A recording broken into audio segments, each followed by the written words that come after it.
Welcome to the Productivity Podcast. This is a special edition of the Productivity Pulse, and I am joined as ever by Sue and James. Hi, both. Hi. So, special edition because we are delighted to introduce our first Rethink Productivity Future Retail Ready benchmarking report. Headline is, can retailers really afford to ignore a £6.25 billion opportunity? So, a big number, details in the report, how we get there. And we're going to take you through today, really top line, our 6 golden rules to maximize store performance that come out of the data. I'll talk a bit about why we did it, and then we'll work through those rules with Sue and James. So with the work we do, we're extremely conscious that most retailers, hospitality companies have done all the easy stuff. It's been really tricky with all the kind of headwinds of national living wage that have come through. There's the new Employee Rights Act that's in place, and clearly there's lots of cost pressure around from the war and global uncertainty that impact everything from energy through to property and so on. So it's a really tricky time to operate and has been. And most people, organisations have responded by tightening their labour models, reducing perceived waste and driving leaner store operations, which on the surface is perceived to be success. And maybe it is, maybe it isn't, but we'll get into the detail of what that looks like. But before we go through the golden rules with Sue and James, I just want to talk about 80 being the magic number. So at Rethink, as I'm sure you know, if you listen to these podcasts and you've interacted with any of us, we do lots of productivity measurement. Every measure we take on every project for every client provides an indication of how busy the store team is. We take the time that the teams spend on what we call value-adding activities, so being with customers and essential tasks, and we multiply that by the pace of work at which the team are performing at. That used to be a former British standard. We're upholding that, and it's something that our team get trained on a yearly basis, so they make that judgment. 100 swift and business-like, ideal classes pace that can be carried out for full shift. Pace lower than 100 creates a productivity opportunity. More than 100 leads to burnout. However, if our efficiency index was to equal 100, it kind of means that the team are working on value-add or essential tasks for 100% of their time at an optimal pace, but they wouldn't be getting breaks, there'd be no chatting, it wouldn't be a particularly fun environment, and it's not really realistic. So 80% is our magic number for efficiency index. Should mean that work's getting done the right way, the right pace, but actually it's also a good place to work for your colleagues who are going to deliver clearly the service for our customers. So 6 golden rules for maximizing store performance. Number 1, and Sue's going to take us through this, is rethinking efficiency. So this one follows on from what you just said, Simon, about the efficiency index and being at 80 is the ideal. With all our data, we've been able to see that over the last 5 years in particular, there's been a trend where the efficiency index, the average efficiency index for a retailer has increased. And now kind of about 2/3 of the stores that we'll see are over that 80.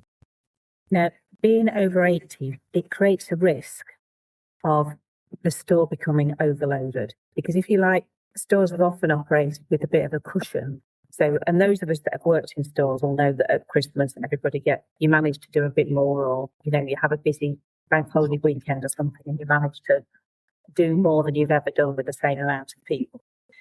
So actually, when you're at seats regularly over 80, that cushion has kind of disappeared and it's not there. And it means that unless you're really clever at how you're balancing when your team are in, there's a real risk at the peak times when the most customers see you that actually you're overloaded, you're perhaps not delivering the experience that you wanted. And it can not just be unexpected peaks of customers, which do happen regularly all the time. It can be things like a late delivery that doesn't arrive when your team are ready and there for it. It can be things like tech failures. So all those things that kind of can and do go wrong in the real world of retail, it means that there's a real risk that you become overloaded. The team can become stressed in that situation, and they certainly don't deliver for customers. So it's having that real balance. And that plays through in the numbers, I assume, in terms of sales, etc. Well, that's the risk. So there's the risk that kind of this over focus on cost reduction and running things too tight can damage sales. And we're terming that the productivity paradox. So on paper, it can look like you've tightened it and it all looks good. In reality, there could be a risk that what you're doing is impacting your sales and people. So that moves us nicely into rule number 2, which is managing capacity intelligently. Yes. So this is absolutely about making sure that you are ready for those peaks so that you have got the capacity when you need it. So there's lots of help with forecasting these days. But what we're saying is about the winning retailers in the future will be able to model those demand patterns accurately. They'll really understand what the peak requirements are and make sure they're investing in capacity to deliver that. Because there is this risk that when you're having to match your peak quite closely, if you're, say, set up still with legacy contracts and you've got lots of full-timers, when actually what you need is to be able to cope with a peak in the middle. It's how you cope with that. Perfect. And James, rule number 3, simplified security. Thank you. Yeah, I think it's really exciting to have been involved in pulling this report together. Obviously, we've got lots of data across lots of retailers across many years. And one of the things that we've been able to do is look at how long it takes stores to add security tags and bottle locks and stuff like that to products, and how long it takes to remove it at the till.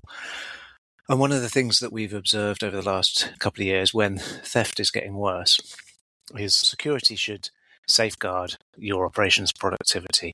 Unfortunately, what we see is it often quietly erodes it. So in one supermarket, we saw it as taking more than 15 seconds to add soft security tags to every item. So that's 15 seconds per item. And then about 12 seconds to add bottle locks. These types of hours are rarely factored into the saving, and in some scenarios the cost of security tagging everything was actually quietly eroding profitability rather than adding to it. And so what we are saying from this data is that the retailers that figure out how to simplify security, either do it quickly or figure out how to intelligently target what to tag, actually are going to be set up to succeed better than those that kind of just apply it in a blanket way. And understanding the consequence of those decisions, because it's easier to just tag more stuff or lock more stuff up, I assume. Yeah, that's right. And it's, the measurement is key here, because it's the time that it takes to do those things and the impact it has on the customer experience as well that is easily hidden by the numbers. Perfect. And you're going to take us into rule number 4, which is unlocking self-checkout potential. Yeah, I mean, amazingly, many retailers we work with have self-checkouts in their stores, and staff will put offers in front of them and not turn them on so that customers can't use them. We also see a range of interventions occurring at self-checkouts simply because of how they've been configured rather than being thought through. They've just been configured badly. This adds time to the customer journey, dissatisfied customers, and even more importantly, creates a huge number of interventions that staff have to take part in. And really the key here is switching on to a missed opportunity. So we know that self-checkouts can add speed and simplification and satisfaction to transactions, but when they're done poorly, it simply shifts workload to the till. So we're really encouraging the future-ready retailers to examine their setup and make sure they're getting the most out of it. And James, rule number 5 is around designing services deliberately.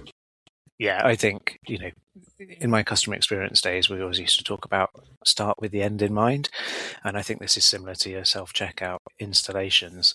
Again, going across our considerable database, we find huge amounts of time added to transactions, trying to get people to sign up to loyalty programs, trying to administer those loyalty programs.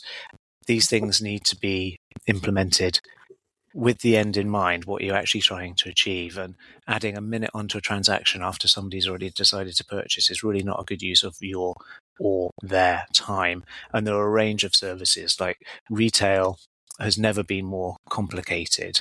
We've got loyalty cards, we've got order at home and collect in store. We've got parcel collection and drop off. We've got third-party delivery apps.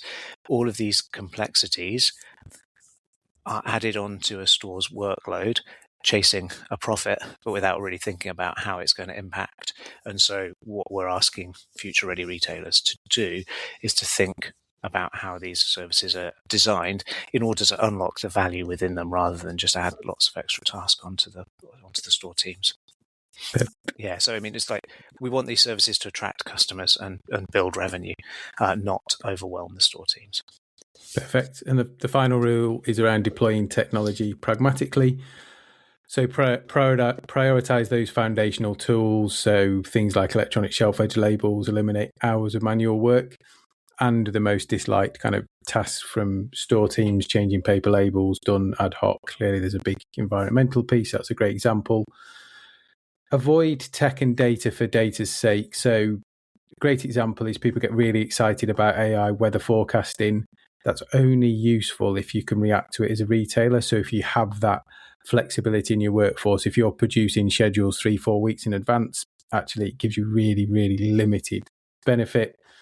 Align tech with the operation. So are you solving and have clear understanding of the pain points, or actually is it tech that's looking for answers and solutions? Technology can be used to amplify. So things like pick to light for digital labels can, again, build on maybe tech that's already there and in place and enhance that with human capability. And look at the pragmatic ROI. So ensure that colleagues are trained effectively, that it's an engaged process rather than it's a numbers-led process of this tech will deliver XYZ saving and that comes out of the labour budget. So being really pragmatic with that technology deployment is going to be crucial. Sue, will kind of come to you for some closing remarks. Those are the 6 golden rules. The report, we will put a link in the show notes to download it, and it is available from the website as well if you don't want to read the show notes. So rethinkproductivity.co.uk. You've been instrumental in pulling this together. Have you got any closing thoughts for the listeners? It's interesting in as much as I think that people who really work closely in productivity, none of this will be a big surprise.